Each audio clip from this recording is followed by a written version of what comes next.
We have the Cubs over on CSN Plus tonight as they start a series in Cincy. Meanwhile, their series in Milwaukee, mostly negative, particularly Saturday when they committed 3 errors, allowed 4 unearned runs, and a 5-1 loss to the Brewers. After the game, Dale Swaim had seen enough.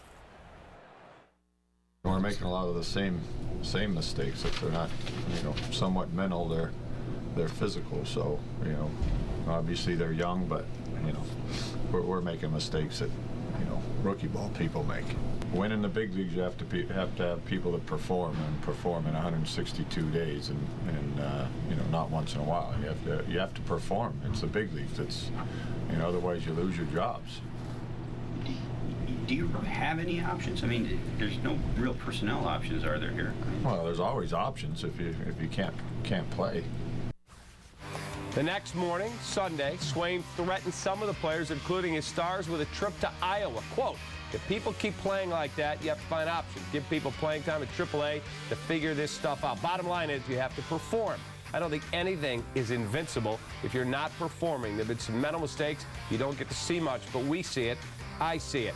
He went on to say, so you've got to overcome all that, start becoming that prolific defensive shortstop that's there. But it's got to start happening on a consistent basis. Okay, so let's talk about the Chicago Cubs. They did not enter this season thinking this is a championship campaign. They know it's year 2 of probably a 5-year rebuild. But when you don't see them playing the game the right way, I think that's what's infuriating to upper management. It's got to be. Right, because there was supposed to be, with Theo Epstein, it was supposed to be a new way, a Cubs way. And I don't have a problem, honestly. God bless David DeJesus and Luis Valbuena and some of these other guys that are not going to be around when the Cubs supposedly are winning a World Series or winning divisions. But when you see Starlin Castro and Anthony Rizzo, these are guys that are supposed to be part of what is supposed to be a World Series team at some point in time. When you see those guys making miscues defensively, that is a concern. All right, now Dale Swaim spoke a little while ago to the assembled beat writers, and he said that he never said Rizzo and Castro to the minors. He said the media made that up and put more to it. If you read the quotes, that is not what Dale said. He may not have come out directly and said, I'm setting those 2 guys down, but the question was asked in more ways than one. The Sun-Times had it, the Trib had it, Patrick Mooney had a bunch of people where he said, I could send those guys down. I mean, it has to happen if we don't play well. But I agree with Dale Swaim. I think Dale Swaim did not mean to say that, and I think if it was put directly to him exactly about those guys and answered, I don't think that's what he meant. And it's a hollow threat anyway. It doesn't make any sense to send those guys down because who are they going to bring up? Their shortstop's hitting 200. Their first baseman's hitting 210. I mean, it wouldn't do any good. It's a hollow. He's just frustrated because they gave him a 100-loss team, and it's playing like a 105-loss team. Correct. And there is no chance those guys are going down. No, of course not. But I do think, and I was arguing with people on Twitter about this yesterday, so I called 5 different either former managers, players, or GMs today, and I said, okay, I want to take you through the first inning.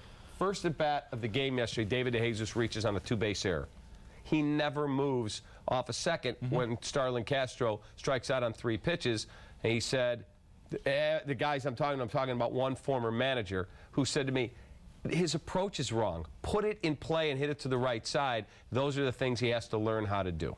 Well, I think, too, I mean, we're talking about, you're right, Mark, there's no way you're going to send these guys down because ultimately they are supposed to be part of the core. But it's not out of the question that Starlin Castro is traded. I mean, I'm not saying that he's going to be or I know something, but, I mean, even though he signed the long-term deal, it's not completely unreasonable that he would be moved. And you can't just assume that Anthony Rizzo is going to be a Cub for life, too, because if they see the right deal, I mean, those 2 are, to me, they're not untouchable. There's 0 untouchables, and that includes both of those guys who, and I know people would be shocked to hear, Anthony Rizzo is traded, but, when you're hitting 200 and you're making errors, I mean, it wouldn't shock me. Well, my question goes back to spring training. What were you doing during spring training? I was there. They worked on this. Then something went wrong because that's where you fine-tune and work on the fundamentals and get back to the basics, correct? I did a show with Edwin Jackson last Wednesday. Edwin Jackson said he's played for 8 different teams. He said this on the air. This was not off the air. He said, I've played for 8 different teams. I've never played on a team where there's more pressure to play. He said, where every single pitch is magnified. He said, I've never seen anything like it. He goes, we're rebuilding, and yet the pressure on this team to perform is ridiculous. That was Edwin Jackson.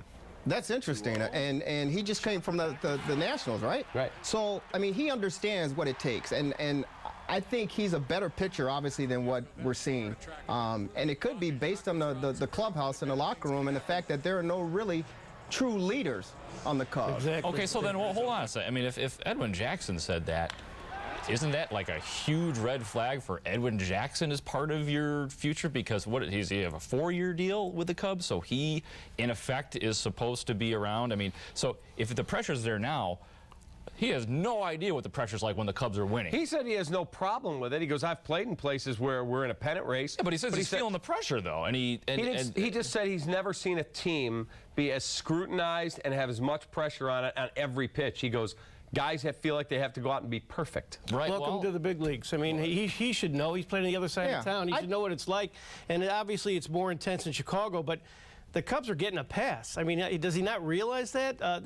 Their problem is they made at least now it's early, but they made a miscalculation. They thought they could lose 100 games and look good doing it. And right now they're not. They're looking worse than they thought. Because their best players are not good fundamental players. And that's where other players are supposed to learn. They're supposed to follow that example. There's no example to follow. Here's the question then. How much of this eventually blows back on Dale Swaim, Theo, Jed, especially Dale, because let's take a look at some of the ranks. Look at where they rank.